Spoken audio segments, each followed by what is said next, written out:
O Senhor esteja convosco. Proclamação do Evangelho de Jesus Cristo, segundo Lucas.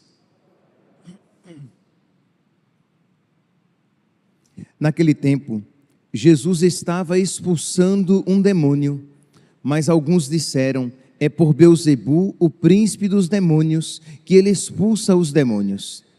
Outros, para tentar Jesus, pediam-lhe um sinal no céu. Mas, conhecendo seus pensamentos, Jesus lhes disse: todo reino dividido contra si mesmo será destruído, e cairá uma casa por cima da outra. Ora, se até Satanás está dividido contra si mesmo, como poderá sobreviver o seu reino? Vós dizeis que é por Beelzebu que eu expulso os demônios. Se é por meio de Beelzebu que eu expulso os demônios, vossos filhos os expulsam por meio de quem? Por isso, eles mesmos serão vossos juízes. Mas, se é pelo dedo de Deus que eu expulso os demônios, então chegou para vós o reino de Deus. Quando um homem forte e bem armado guarda a própria casa, seus bens estão seguros. Mas, quando chega um homem mais forte do que ele, vence-o, arranca-lhe a armadura na qual ele confiava e reparte o que roubou. Quem não está comigo, está contra mim, e quem não recolhe comigo, dispersa. Quando um espírito mau sai do homem, fica vagando em lugares desertos à procura de repouso. Não encontrando, ele diz: vou voltar para a minha casa de onde saí. Quando ele chega, encontra a casa varrida e arrumada. Então ele vai e traz consigo outros 7 espíritos piores do que ele. E entrando, instalam-se aí. No fim, esse homem fica em condição pior do que antes. Palavra da salvação.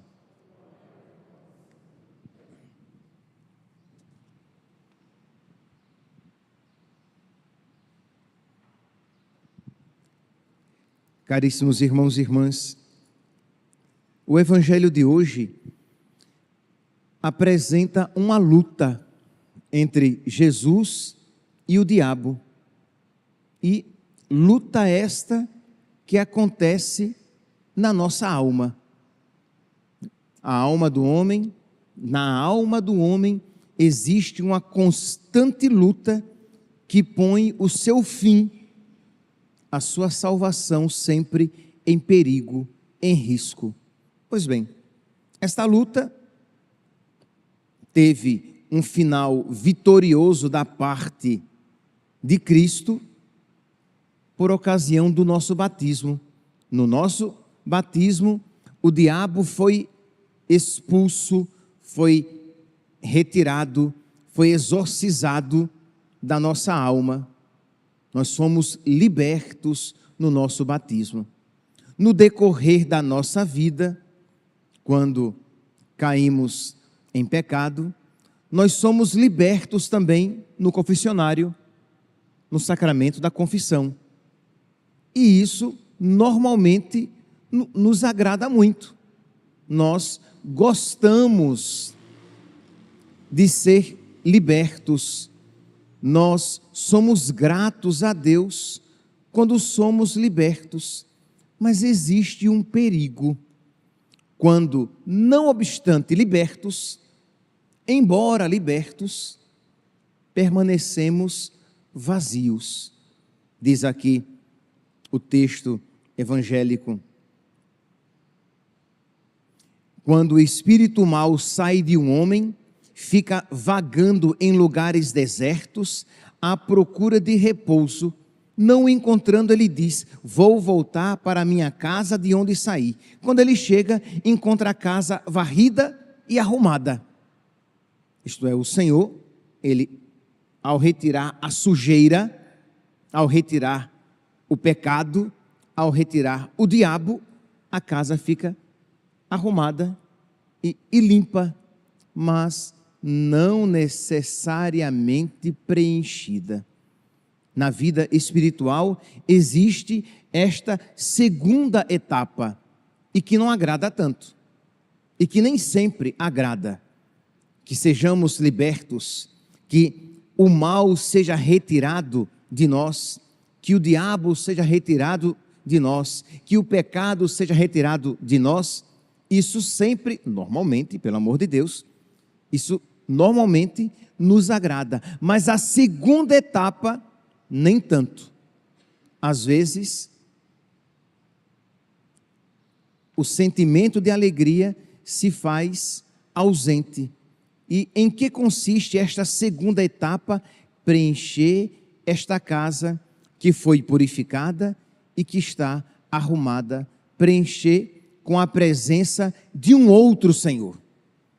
Existe um trono no nosso coração, do qual o diabo foi retirado, mas no qual Jesus precisa estar sentado.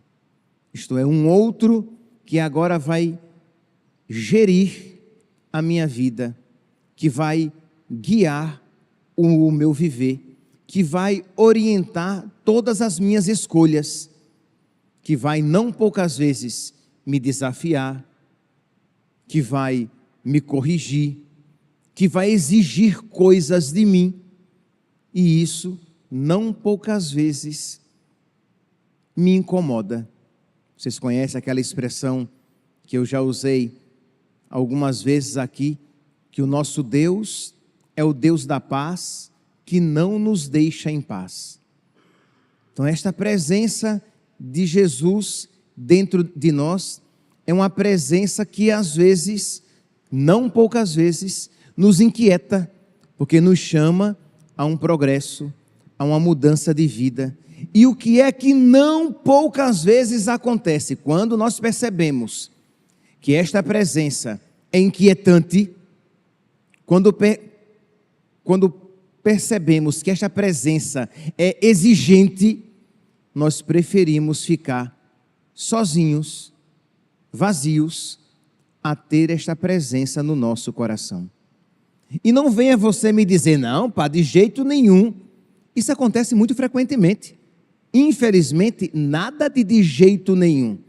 Infelizmente, isso acontece muitas vezes, quando você abandona a vida de oração, porque que quando você para rezar, você para pensar a sua vida. E aí quando você pensa a sua vida à luz de Deus, quando você se encontra com Deus, ouvindo a voz da sua consciência, aquilo o inquieta e você vai pouco a pouco se afastando de Deus, abandonando a vida de oração. Eu já falei aqui a vocês o que eu ouvi uma vez de uma pessoa a quem eu encontrei uma vez, depois de muito tempo, encontrei essa pessoa e perguntei, fulano, como é que você está? Continua indo à igreja? Que eu sabia que era um neoconvertido. E essa pessoa disse, não, eu deixei de ir. E eu sabia que essa pessoa ia a uma igreja de um padre muito bom, lá em Maceió. E ele disse, eu deixei de ir à igreja. Eu perguntei, mas por quê? Padre fulano de tal é tão bom, uma liturgia tão bem celebrada, uma homilia tão bem preparada. Ah, mas eu ia e voltava pior ainda, com a cabeça cheia, com tantos questionamentos. Então ele preferiu abandonar, porque quando ele ia à igreja e escutava a palavra, e estava naquela assembleia celebrativa, aquilo o incomodava porque o chamava a uma vida nova, a abandonar os seus caprichos, os seus gostos, os seus apegos, e ele não estava disposto a tudo aquilo abandonar. Então preferiu, para não ser incomodado por Deus nem por ninguém, para não ter a sua vida questionada e os seus apegos sacrificados, para não sacrificar nada daquilo, preferiu abandonar Deus, afastar-se de Deus e afastar-se inclusive da vida de oração. Aqui eu dei um exemplo extremo, mas se você parar um pouquinho, talvez você perceba isso também na sua vida e no seu coração. Isto é, uma casa vazia, uma casa que foi purificada, uma casa que foi arrumada. Por que é que é um fenômeno, infelizmente, tão frequente de pessoas que se confessam e caem, se confessam e caem? E aqui eu estou falando de pecados mortais, não estou falando apenas daquela confissão devocional, da confissão de pecados veniais, da confissão de imperfeições. Não, eu estou falando de pecados graves, pecados sérios, que a pessoa cai e confessa, isto é, confessa, então a casa é limpa, é purificada e arrumada, mas como permanece vazia, ela é sempre uma presa fácil do diabo, que a faz cair novamente e vai tornando o seu arrependimento cada vez mais superficial. Porque se você frequentemente cai naquele pecado, o perigo é de que o seu arrependimento se torne cada vez menos profundo, mais superficial, menos frutífero, ao ponto de você duvidar até se está ou não arrependido. Precisamos, meus santos, preencher a nossa casa. Nós preenchemos a nossa casa com a nossa vida de oração, encontrando-nos com nosso Senhor cada vez mais, pedindo a Ele que nos conceda a graça de ser guiados cada vez mais por Ele, dizendo e esforçando-se, colaborando com a graça de Deus para que isso se faça vida na sua vida. Senhor, eu não quero mais ter vontade própria, mas que a Tua vontade reja a minha vida. Eu não quero, Senhor, ter os meus próprios pensamentos, mas eu quero que o Teu pensamento esteja em mim. Eu não quero, Senhor, ter mais direito nenhum. Eu quero apenas que a Tua vontade, que o Teu querer sejam a regra primeira, motriz da minha vida. Ajuda-me, Senhor. Tu és o meu Senhor. Eu quero que tu te sentes no trono do meu coração. Eu quero ser guiado por Ti, não quero ter vontade própria. Eu quero que a Tua vontade reja a minha vida. Isso é bonito de se falar, mas é uma luta constante na nossa vida. Então isso você vai vivendo na sua vida de oração, suplicando na sua vida de oração, e aí é claro, quando você ouve a palavra, por exemplo, na Santa Missa, aquela palavra encontra um eco na sua vida, que vem sendo trabalhada nessa mesma perspectiva, nas suas orações cotidianas, contínuas. Quando você recebe a Eucaristia tem tudo para fecundar o seu coração, que está sendo arado, a terra está sendo preparada para receber essa graça. Mas o problema é, se você não reza, você ouve a palavra e ela bate e volta. É como querer semear este chão de granito. Ele é duro, nenhuma semente aqui entra. Então, a palavra vem, mas não encontra lugar no meu coração. Você comunga, só que as suas comunhões são sempre muito superficiais, porque não existe um desejo profundo, presente no seu coração, trabalhado no dia a dia, de você ser guiado por Jesus, de Ele ser o seu Senhor, o Senhor da sua vida.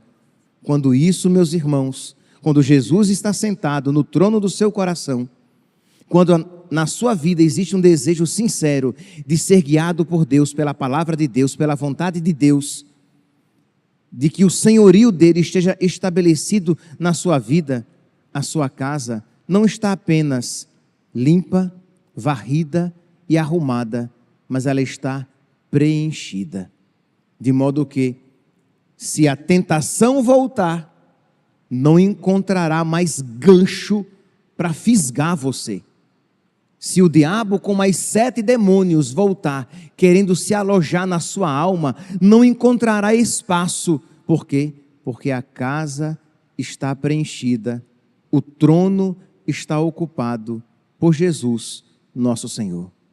Peçamos então nesta Santa Missa a graça de ter o coração varrido e purificado, arrumado pela graça de Deus, mas peçamos também a Deus a graça de Ele preencher toda a nossa vida, dele se sentar no trono do nosso coração e guiar todo o nosso viver. Louvado seja nosso Senhor Jesus Cristo, para sempre seja louvado.